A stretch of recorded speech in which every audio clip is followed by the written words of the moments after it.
For the fourth time today, I'm recording audio for today's video because so much news has happened and I just cannot believe what's unfolding. From EA and Respawn crossing the line and making the biggest mistake that I think I've ever seen them make in the history of me doing YouTube, and then also making a great decision in the patch notes to nerf tap strafing, and I'm going to explain why I think it's a good thing. But I've committed to do a little bit more deeper dives onto these videos instead of just reciting things like a robot. I don't want to be that type of news guy. I want to actually bring more value, so I do apologize for the lack of quality in my videos lately. If you guys didn't see my post yesterday, I explained everything. But just comparing my videos to last year, I don't feel like I've been putting out the content that is as good as it used to be, and I want to get better. I want to get back. I'm going to do my best to keep that daily upload schedule so that you guys can have things to watch, but I have a big whiteboard of things and ideas and discussions and interviews I want to do so that I can bring more value. But I am sorry for being a little bit more of a robot just reciting the news for the last couple of months. So where do I even start the day? I guess I got to do the big one. I got tagged in this like 40 bajillion times over on YouTube, and this was absolutely unreal. Respawn made this tweet earlier saying, with the launch of Beast of Prey, we're further adjusting iron sights on some skins, including the flatline skin and the heatsink skin.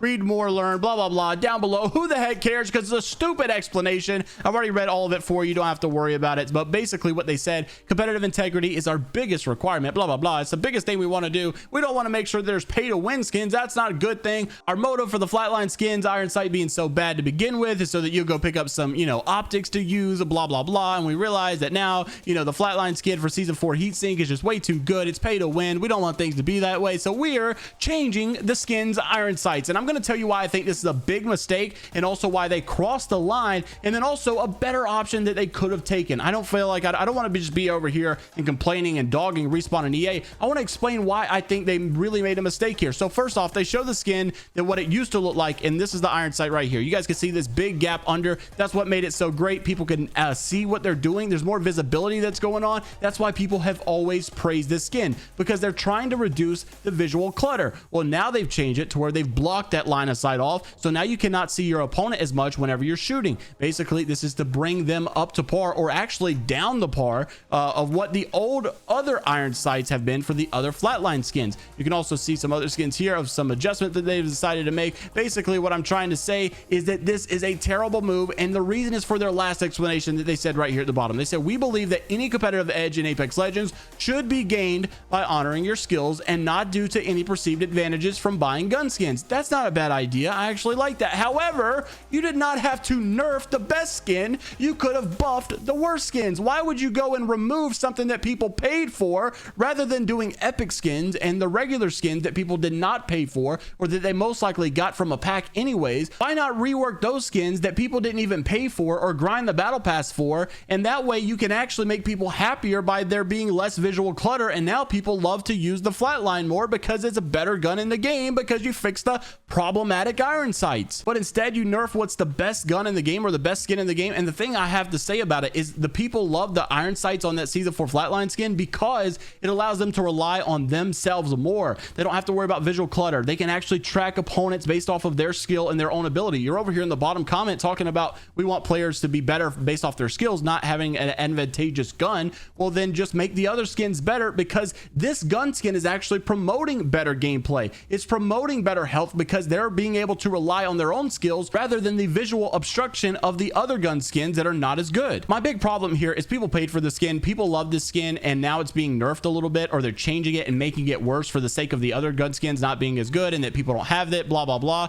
Well, the obvious problem is they could have taken the complete opposite approach here. They could have made the other ones better, and I don't really like this idea at all. People are really saying though that EA and Respawn cross the line, or overstepping their boundaries here, because they're changing stuff that has already been paid for. People that have already bought this stuff, when people buy it, you shouldn't be able to change stuff like this. So I don't know, it's definitely an interesting conversation. Let me know what you guys think down below. I cannot believe I saw this on the timeline today. But another thing I could not believe I saw was in the patch notes. I'm actually surprised that wasn't in the patch notes, but I could not believe that we saw this in the patch notes, because actually there was a piece of the patch notes that got missed. From my understanding, there was a Japanese version of the patch notes, and basically someone spotted that in the English version that there were things missing, that there was like a section of the patch notes that were missing here, and so people were converting it, people were trying to update everybody on it. But there was actually something that I believe did make the patch notes that people have been complaining about. They're also saying, EA crossed the line. I believe that EA crossed the line on the skins. I do. I don't think EA crossed the line on this next topic I'm about to discuss, and that is the nerf of tap strafing. Now, I know that's controversial. I know a lot of you,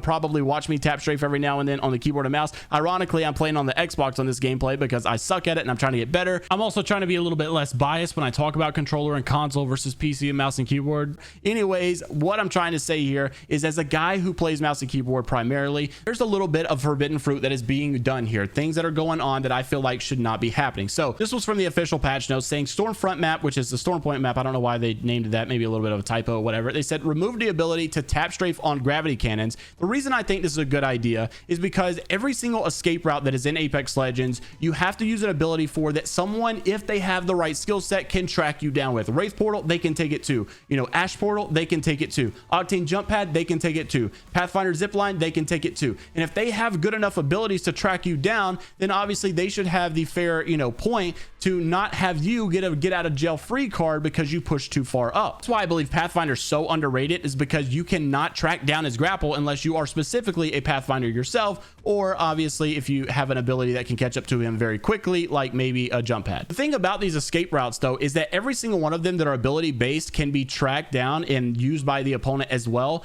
But if you want to get out, you have to also pair them with good logic, good knowledge, and, you know, just an ability of knowing what you're doing. Like, for instance, if you're going to use a Wraith Portal to get out, you obviously just can't use it in the middle of a field because they're going to wait for you to come out. They're going to shoot you, or they can take it themselves, catch right back up to you. The better play to do is obviously use, you know, doors to get in the way. So, you know, place a portal first, then get behind a door or something along those lines, maybe a death box to get in the way of things. You have to use your environment to your advantage. Sometimes if you're going to use a jump pad, you can't just get out of jail free with that. You have to turn around and maybe shoot the jump pad so that they can't follow you. There should never be something in the game that just gets you out of jail for free without some type of a risk. Even if you consider the rift over on the map Olympus, although that may seem like a get out of jail free card, actually people can hear you redeploy. They can also take the portal themselves and just land right on you. However, with the tap strafing on the gravity cannons, you can have so much wide range of where you want to land on the map. And if they're on console, they can't even have the option or the ability to learn the ability of how to tap strafe to chase you down. You just completely get away for free. As a keyboard and mouse player, I've done it quite a bit of times, and I actually do like the way it feels. It's so nice to be able to get away and knowing that they can't track you, they can't follow you, that there's nothing they can do.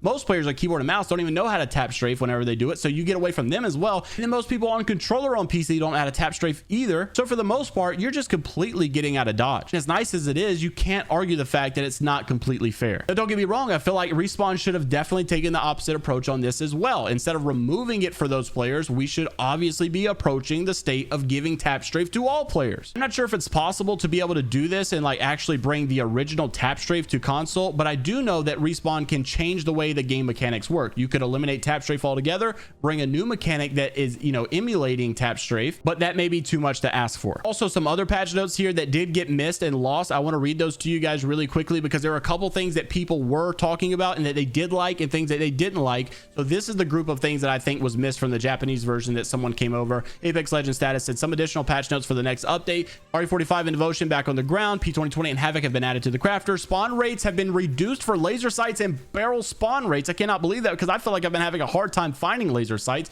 So I was not too happy to see that. A lot of people weren't as well, but they increased optic sight spawn rates, reduced low tier light weapon spawn rates. People were happy about that because now that the P20 is gone, it's been eliminated from the loot pool. The RE45 now is back. You will probably see less of those on the ground, which should, in theory, I would hope maybe boost the you know, chances of other guns to be there. Maybe you'll see more R99s, maybe you'll see R301s. The thing about this is when you reduce a spawn rate of one weapon, I'm not entirely sure if it ups the other spawn rates automatically because obviously, you know, something's got to spawn somewhere. Or is it just going to basically be the fact where you're landing on buildings now and there's not as much loot there? The RE45 is not a bad weapon, and I would rather land on a building with the RE45 than, you know, taking the risk of hoping it be an R99 and there being no loot at all. It did increase the heavy weapon spawn rate, so maybe that's exactly what they're talking about, but the explosive holes reduced shotgun bolt spawn rates as well, increased optic spawn rates, and the bowcheck bow has been reduced from 80 to 60 on the ammo side of things. So let me know what you guys think down in the comment section below. Like I said, I'm trying to do a little bit more deeper dives on discussions rather than just reciting news. I want to give a little bit more detail about what's going on. So like I said, I'm really sorry for the lack of quality lately. I just don't feel like I've been putting out my best. I'm still going to try to keep this daily upload schedule. I got some interviews that I'm trying to line up and schedule so that I can bring a little bit more value to the table rather than, you know, just like I said, reciting off stuff. So thank you guys for giving me another chance. If you haven't watched lately, hopefully, you know, I can win you back. But thank you for your support, everybody. Thank you for hanging out. Enjoy the rest of your day. It's Vibrate, only positivity. And until the next time, I'll see you later, Gators.